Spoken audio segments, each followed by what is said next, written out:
So I'm going to talk about the difference between candidates that are good candidates for liposuction for their abdomen or candidates for a tummy tuck.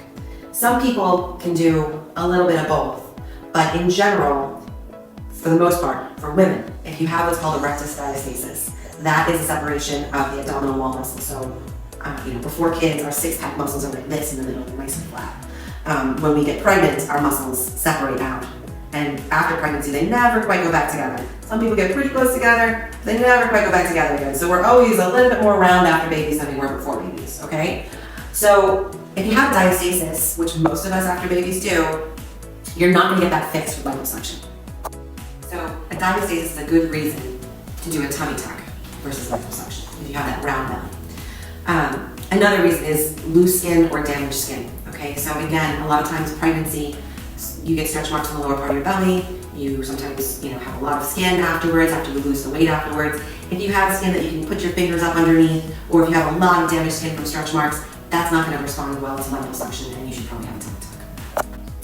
If you are somebody that has, a little bit of a pooch in the lower part of your belly, especially if you have some good juicy flakes out here, some extra stuff going on right here that you ate, those kind of things are great for liposuction.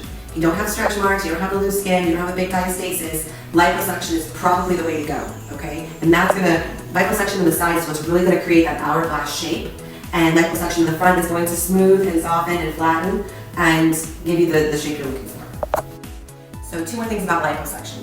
One of them is, liposuction is great if you want to create more definition and contour in your abdomen. So if you're someone that works out a lot and you just can't see those, the defined six-pack muscles or the lines down the side or in the middle, liposuction can help create that definition if there's not too much volume to remove and if you actually have some muscles underneath. Because if you don't have the muscles, you're not going to see as much of a defined abdomen that way. The last thing is people that are not good candidates for liposuction, and that's the people that have visceral fat versus external fat. External fat is the stuff that you can pinch. That's liposuction fat. Some people are round, but you go to pinch their belly and they're like a big drum. A lot of times it's guys. They tend to carry more visceral fat. Now, if it's all visceral fat, that stuff is under the muscles, around the organs. I cannot get to that with liposuction. That's diet and exercise. So, in conclusion, liposuction is good for some people. Tummy tuck is good for other people.